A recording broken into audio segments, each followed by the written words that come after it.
اس movie کے start میں ہمیں بتایا جا رہا ہے کہ فیوچر میں اس ارتھ پر زندگی گزارنا مشکل ہو گیا ہے اور اب لوگ اس ارتھ کو چھوڑ کر ایک نیو پلینٹ کی طرف موو کر رہے ہیں جس کا نام ہے نووا پرائم۔ یہاں پر مووی میں ہم ایک آرمی کو دیکھتے ہیں جن کے سولجرز ہیومن کو ارتھ سے نووا پرائم شفٹ کرنے میں ہیلپ کر رہے تھے، اور اب یہیں پر ہمیں پتا چلتا ہے کہ اس پلینٹ پر یعنی نووا پرائم پر جہاں ہیومنز موو کر رہے تھے وہاں کوئی اور ایلینز بھی رہتے تھے، اور وہ ایلینز اپنے پلینٹ پر سے ہیومنز سے چھٹکارا پانے کے لیے ان پر عجیب کریچر چھوڑتے ہیں، لیکن یہ کریچر بلائنڈ ہے اور یہ کریچر انسانوں کے اسکیری بیہیویئر کو ڈیٹیکٹ کر کر ان پر اٹیک کرتی تھی، یعنی جو انسان ان سے ڈرتے تھے ان کریچرز کو پتا چل جاتا تھا اور اس طرح وہ کریچر انسانوں پر اٹیک کر دیتی تھی، اور اب انہی کریچرز کی وجہ سے ہیومنز ایکسٹنٹ ہونے والے تھے۔ اس کے بعد سین کٹ ہوتا ہے اور ہمیں دوبارہ 1000 سال بعد اسی آرمی کو دکھایا جاتا ہے جسے ہم نے مووی کے سٹارٹ میں دیکھا تھا، اور اس آرمی نے ہیومنز کو بچانے کے لیے ان خطرناک کریچرز کو ختم کرنے کا راستہ ڈھونڈ لیا تھا۔ اس آرمی کا کمانڈر جس کا نام سائفر ہے، اس نے ان کریچرز کو مارنے کی ایک ٹیکنیک ڈھونڈی تھی اور اس کا نام گھوسٹنگ رکھا تھا۔ اس ٹیکنیک کا یوز کرتے ہوئے بغیر ڈرے ان کے پاس جاتا تھا تو وہ کریچرز انہیں ڈیٹیکٹ نہیں کر پاتی تھی، اور ایسے ان کریچرز کے کمپلیٹ بلائنڈ ہونے پر وہ لوگ ان کریچرز کو مار دیا کرتے تھے۔ اب نیکسٹ سین میں ہمیں کچھ ٹین ایجرز کو دکھایا جاتا ہے جو کہ رینجرز بننے کے لیے انسانوں کے نیو پلینٹ یعنی نووا پرائم پر ٹریننگ لے رہے تھے، اور انہی بچوں میں اب ہم ایک لڑکے کو دیکھتے ہیں جس کا نام کٹائے ہے، اور یہیں پر ہمیں بتایا جاتا ہے کہ یہ بچہ کٹائے کمانڈر سائفر کا بیٹا ہے، جس کے بارے میں نے آپ کو بتایا تھا کہ اس نے ان کریچرز کو مارنے والی ٹیکنیک یعنی گھوسٹنگ کو ڈھونڈا تھا، اور اسی کی وجہ سے اب اس پلینٹ پر انسانوں کی لائف سیف تھی۔ کٹائے ایک رینجر بننے کے لیے بہت زیادہ ایمبیشیس تھا کیونکہ اس کی بہن اس کو بچاتے ہوئے ان کریچرز کے ہاتھوں ماری گئی تھی، اور اسی لیے وہ بچی ہوئی کریچر سے لڑنے کے لیے اور اپنی سسٹر کا بدلہ لینے کے لیے ایک رینجر بن رہا تھا، لیکن ایویلیوشن ڈے پر کٹائی کو بتایا جاتا ہے کہ وہ اپنی بیڈ پرفارمنس کی وجہ سے ایز اے رینجر سلیکٹ نہیں ہو پایا، اور اس وجہ سے اب کٹائی بہت زیادہ اپسٹ ہو جاتا ہے۔ اس کے بعد ہم کٹائی کے فادر کو دیکھتے ہیں جو کہ اپنے مشن سے واپس اپنے گھر آئے تھے۔ یہاں سائفر اپنی وائف سے ملتا ہے اور ڈنر کے دوران سائفر اپنے بیٹے کٹائی سے پوچھتا ہے کہ تمہاری ٹریننگ کا کیا بنا، اور اس بات پر کٹائی جواب دیتا ہے کہ وہ ایز اے رینجر سلیکٹ نہیں ہو پایا، لیکن جیسے ہی سائفر کٹائی سے یہ کہتا ہے کہ اسے اور محنت کرنی چاہیے تو اس بات پر کٹائی کو بہت زیادہ غصہ آ جاتا ہے اور وہ کھانا چھوڑ کر یہاں سے جانے والا ہوتا ہے کہ سائفر کٹائی کو یہاں پر روکتا ہے۔ ڈنر کے بعد سائفر اپنی وائف کو بتاتا ہے کہ وہ اب اپنے لاسٹ مشن پر جا رہا ہے کچھ رینجرز کو ٹریننگ دینے کے لیے، اور اس کے بعد وہ اپنی جاب سے ریٹائرمنٹ لے لے گا، اور یہاں سائفر کی وائف اسے کہتی ہے کہ تمہیں کٹائی کو اپنے ساتھ لے کر جانا چاہیے تاکہ وہ یہ سیکھ سکے کہ ایک رینجر کیسے بنا جا سکتا ہے، اور یہیں پر وہ سائفر کو یہ بھی بتاتی ہے کہ کٹائی ابھی تک اپنی سسٹر کی ڈیتھ کا بلیم اپنے آپ کو دیتا ہے۔ اب نیکسٹ ڈے ہم دیکھتے ہیں کہ سائفر اور کٹائی اپنے نیکسٹ مشن کے لیے تیار تھے، اور ان کے جانے سے پہلے سائفر کے پاس ایک رینجر آتا ہے جس کی ایک ٹانگ نہیں تھی، اور وہ رینجر اپنی ایک ٹانگ پر ہی کھڑے ہو کر سائفر کو سلیوٹ کرتا ہے کیونکہ جنگ کے دوران سائفر نے اس کی جان بچائی تھی، اور اپنے فادر کی اتنی رسپیکٹ دیکھ کر کٹائی کو بہت اچھا فیل ہوتا ہے۔ یہیں پر ہم دیکھتے ہیں کہ رینجرز اس کریچر کو اپنی شپ میں لوڈ کر رہے تھے ٹریننگ پرپس کے لیے۔ وہ اسپیس شپ نووا پرائم سے ایک نیو پلینٹ کے لیے ٹیک آف کرتی ہے، اور راستے میں سائفر اپنے بیٹے کٹائی سے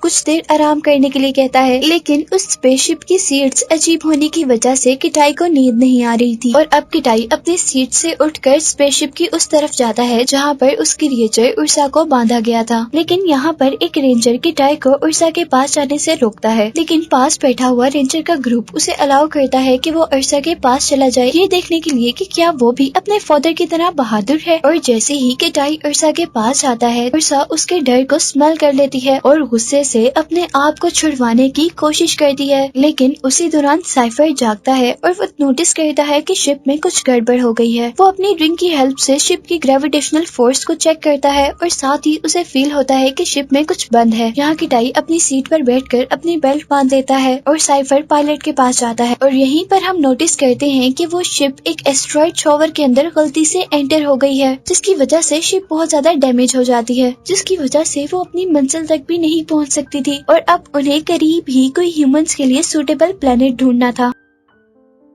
पायलट के सर्च करने के बाद उन्हें करीबी प्लेनेट अर्थ नजर आता है, लेकिन साइफर को अर्थ सेफ नहीं लग रहा था क्योंकि ह्यूमंस के यहाँ से चले जाने के बाद वो एक ऐसा प्लेनेट था जहाँ पर कुछ भी नहीं था। लेकिन क्योंकि उनके पास कोई और रास्ता नहीं था, इसीलिए उन्हें अर्थ पर लैंड करना पड़ता है। अब शिप अर्थ की तरफ बहुत तेज स्पीड से बढ़ रही थी और यहाँ पर साइफर अपने बेटे किटाई के पास आता है, जो कि बहुत ज्यादा घबराया हुआ था और उसे अब बहन के मरने का सीन याद आ रहा था। यहाँ साइफर अपने बेटे को काम डाउन करता है और उसी दौरान शिप बहुत ज्यादा स्पीड होने की वजह से टूट जाती है। सभी लोग शिप से बाहर गिर जाते हैं और क्योंकि किटाई ने सीट बेल्ट बांधी हुई थी, वो सीट पर ही रहता है और उसी क्रैश लैंडिंग के वक्त किटाई भी बेहोश हो जाता है। और आखिर अब ह्यूमंस 1000 साल बाद अपने घर वापस अर्थ पर आए थे। किटाई अब होश में आकर अपने इर्द गिर्द रेंजर्स की डेड बॉडीज देख रहा और वहीं पर उसे अब साइफर की बॉडी भी मिलती है। किटाई उसे हक करता है, लेकिन कुछ ही देर में किटाई बहुत ज्यादा सरप्राइज हो जाता है जब साइफर को होश आ जाता है। अब अच्छी बात तो ये थी कि साइफर अभी तक जिंदा था, लेकिन बुरी बात ये थी कि उसकी दोनों टांगे बहुत बुरी तरह इंजर्ड थी। यहाँ साइफर किटाई से पूछता है कि कितने लोग जिंदा हैं और तब किटाई साइफर को बताता है कि हमारे अलावा यहाँ पर सब मर चुके हैं। और वो साइफर को ये भी बताता है कि शिप का वो पार्ट जिसमें अर्सा को कैद किया हुआ था वो भी गायब है। और यहाँ साइफर को लग रहा था कि वो क्रिएचर शायद इस एक्सीडेंट में मर गई होगी, लेकिन वो किटाई को केयरफुल रहने को कहता है। साइफर किटाई को एक कम्युनिकेटर के बारे में बताता है जिसका नाम बीकन है और वो नोवा प्राइम पर इमरजेंसी की सूरत में रेस्क्यू सिग्नल्स पहुंचाने के काम आता था। लेकिन वो लोग ये देखकर डिसअपॉइंट हो जाते हैं कि बीकन पूरी तरह डैमेज हो गया था। अब किटाई साइफर को कंट्रोल पैनल तक लेकर जाता है, जो कि लकीली अभी तक वर्क कर रहा था। और इस कंट्रोल पैनल से साइफर दूसरे बीकन की पोजीशन को ढूंढता है, जो कि शिप के दूसरे एरिया में था। और वो शिप का पार्ट क्रैश लैंडिंग के वक्त यहाँ से 100 किलोमीटर दूर गिरा था। वो लोग बीकन के बगैर कभी भी घर नहीं जा सकते थे और अब हर हाल में उन्हें वो बीकन हासिल करना था। और क्योंकि साइफर की दोनों लेग्स इंजर्ड थी और वो चल नहीं पा रहा था, इसीलिए ये सब काम किटाई को करना था। किटाई के लिए ये सब करना बिल्कुल भी आसान नहीं था, लेकिन साइफर उसे बताता है कि वो हर वक्त उसे कंट्रोल पैनल की हेल्प से देखता रहेगा। और इसी के साथ साइफर किटाई को इंस्ट्रक्शन देता है कि वो यहाँ की क्रिएचर यानी अर्थ की क्रिएचर से बच कर रहे, क्योंकि इन 1000 सालों में ये क्रिएचर जरूर इंसानों के लिए खतरनाक हो गई होंगी। अब साइफर किटाई को कम्युनिकेटर, वेपन और कुछ कैप्सूल्स देता है और इन कैप्सूल्स में एक ऐसा फ्लूइड था जो कि ऑक्सीजन को इनहेंस कर सकता था, क्योंकि इस टाइम अर्थ पर ऑक्सीजन बहुत ज्यादा लो थी, जिसकी वजह से सांस लेने में मुश्किल हो सकती थी। अर्थ की एटमॉस्फेयर खराब होने की वजह से अर्थ का क्लाइमेट भी बहुत ज्यादा खराब हो गया था। इसीलिए साइफर किटाई को ऐसी जगहों पर रहने को कहता है जो जगह थोड़ी गर्म हो, ताकि अर्थ की हीट उसे रात में वार्म अप रखे। किटाई के जाने के बाद साइफर अपनी लेग को चेक करता है, जो कि बहुत बुरी तरह डैमेज हो चुकी थी और अब बहुत ज्यादा दर्द होने की वजह से साइफर पेन किलर लेता है, जिसकी वजह से उसे नींद आ जाती है। लेकिन सोने से पहले साइफर कंट्रोल पैनल पर नोटिस करता है कि किटाई एक जंगल में पहुंच गया है, जहां से एक क्रिएचर उस पर अटैक करने वाली थी। साइफर जल्दी से उन क्रिएचर्स के बारे में किटाई को इन्फॉर्म करता है और उनसे दूर रहने को कहता है। और अब हमें किटाई को दिखाया जाता है जिसके पीछे एक जायंट मंकी था। किटाई उस मंकी से डरकर उस पर एक पत्थर फेंकता है, पर यहाँ अब किटाई पर मंकीज का ग्रुप अटैक करने वाला था, लेकिन किटाई जल्दी से वहाँ से भाग जाता है। साइफर किटाई को अपने कंट्रोल पैनल से डायरेक्शन गाइड कर रहा था और किटाई अपनी जान बचाने के लिए वहाँ से भाग रहा था। और आखिर वो मंकीज उसका पीछा छोड़ ही देते हैं जब वो एक रिवर में जंप करता है, लेकिन यहाँ से उसकी बॉडी पर एक पॉइजनस लीच अटैच हो जाती है। साइफर अभी भी कंट्रोल पैनल से किटाई को देख रहा था और वो किटाई को अब एंटीडोट लेने को कहता है। किटाई जैसे ही वो एंटीडोट अपने अंदर इंजेक्ट करता है तो वो उसी टाइम बेहोश हो जाता है।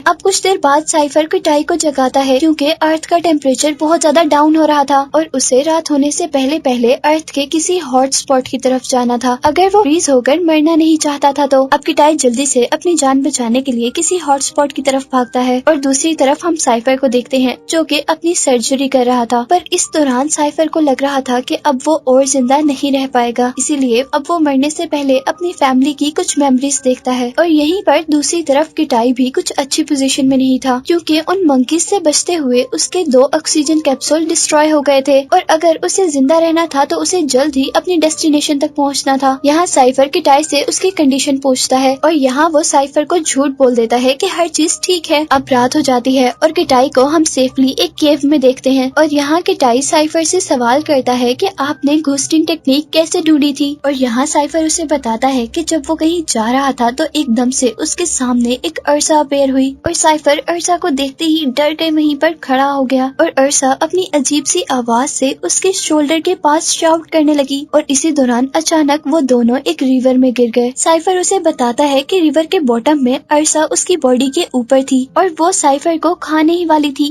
उस टाइम मैंने अपनी डेथ को एक्सेप्ट कर लिया और इसीलिए मेरे माइंड से सारा डर खत्म हो गया। और क्योंकि साइफर का डर खत्म हो गया था तो अर्सा उसे देख नहीं पाई और साइफर ने इजीली उसे मार दिया। और यहाँ अब किटाई को पता चल गया था कि ट्रिक सिर्फ ये थी कि उन्हें डरना नहीं था। किटाई अपने फादर की स्टोरी सुनते सुनते ही सो जाता है। नेक्स्ट मॉर्निंग अब किटाई अपनी जर्नी कंटिन्यू करता है और दूसरी तरफ साइफर को अर्सा की प्रेजेंस फील होती है और यहीं पर किटाई अब एक हाई वाटरफॉल तक पहुंचता है जिसे क्रॉस करने के बाद ही वो अपनी डेस्टिनेशन तक पहुंच सकता था। इस पॉइंट पर आकर साइफर किटाई से पूछता है कि उसके ऑक्सीजन कैप्सूल्स कितने हैं और किटाई उसे ये बताते हुए बहुत एम्बेरस होता है कि उसके पास सिर्फ 2 कैप्सूल रह गए थे और अब साइफर किटाई को उसका मिशन वहीं पर छोड़ देने को कहता है। किटाई को इस टाइम वो वाकया याद आता है जब उसकी सिस्टर ने उसे अर्सा से बचाया था और अब वो बहुत ज्यादा दुखी हो गया था और गुस्से में वो अब साइफर से कहता है कि वो बुज़दिल नहीं है और यही कहते साथ ही वो उस वाटरफॉल से जंप कर देता है और जंप करते साथ ही वो अपने सूट को as a guide direction use कर रहा था। अब इससे पहले कि वो बॉटम तक पहुंचता है यहाँ पर एक बहुत ही बड़ा बर्ड उस पर अटैक कर देता है और इसी वजह से उसका कम्युनिकेटर भी टूट जाता है जिसकी वजह से वो साइफर से कांटेक्ट में था। कुछ देर बाद किटाई को एक बर्ड के नेस्ट में होश आता है और यहाँ पर किटाई के इर्द गिर्द छोटे छोटे चिक्स थे। किटाई जैसे ही उस नेस्ट से बाहर निकलता है तो एक लेपर्ड उस पर अटैक कर देता है। किटाई अपनी जान बचाने के लिए लेपर्ड से लड़ता है लेकिन इस लड़ाई के दौरान सारे ही चिक्स मर जाते हैं और अब किटाई उस बर्ड से बचने के लिए और अपनी जान बचाने के लिए वहाँ से भागता है। यहाँ दूसरी तरफ हम देखते हैं कि साइफर सैटेलाइट मॉनिटर से किटाई को ढूंढ रहा था लेकिन किटाई के मिलने के बजाय उसे 2 ऑफिसर्स मिलते हैं जो कि ट्री से लटके हुए थे और इससे उसे पता चला था कि वो अर्सा अभी भी जिंदा है। इस सब के बाद हम दोबारा किटाई को देखते हैं जो कि एक केव में आराम कर रहा था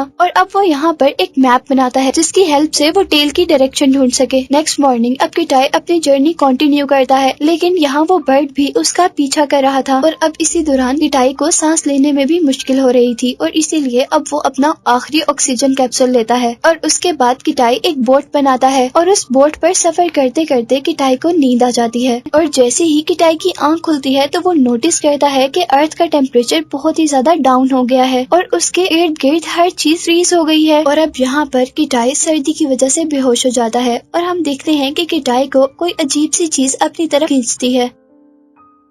अब नेक्स्ट मॉर्निंग उसे पता चलता है कि उसे जो लग रहा था कि बर्ड उसके पीछे है उसी ने उसकी जान बचाई थी। किटाई उस बर्ड को थैंक्स करता है लेकिन यहाँ पर किटाई को पता चलता है कि वो बर्ड मर गया है। अपना टाइम वेस्ट किए बगैर किटाई आगे बढ़ता है और आखिरकार वो शिप की टेल तक पहुँच ही जाता है और यहाँ आकर वो सबसे पहले लिक्विड ऑक्सीजन को ढूंढता है और ऑक्सीजन लेने के बाद अब वो टेल के उस चैम्बर तक जाता है जहाँ पर उर्सा को कैद किया गया था लेकिन यहाँ वो देखता है कि उर्सा यहाँ पर नहीं है और अब आखिर यहाँ पर किटाई को बीकन भी मिल जाता है और यहीं पर वो साइफर से भी कांटेक्ट करता है लेकिन कुछ टेक्निकल इश्यूज की वजह से वो साइफर की बात नहीं सुन पा रहा था। लेकिन साइफर अब अपने बेटे को जिंदा जानकर बहुत ज्यादा खुश था। किटाई अब बीकन की हेल्प से रेस्क्यू टीम से कांटेक्ट करता है लेकिन एटमॉस्फेयर की वजह से बीकन वर्क नहीं कर रहा था। इसी दौरान हम देखते हैं कि अब किटाई को एक वोल्केनो दिखता है और किटाई डिसाइड करता है कि वो वहाँ पर जाकर बीकन को यूज करेगा लेकिन इससे पहले वहाँ पर उर्सा आ जाती है। किटाई उससे बचकर भाग रहा था लेकिन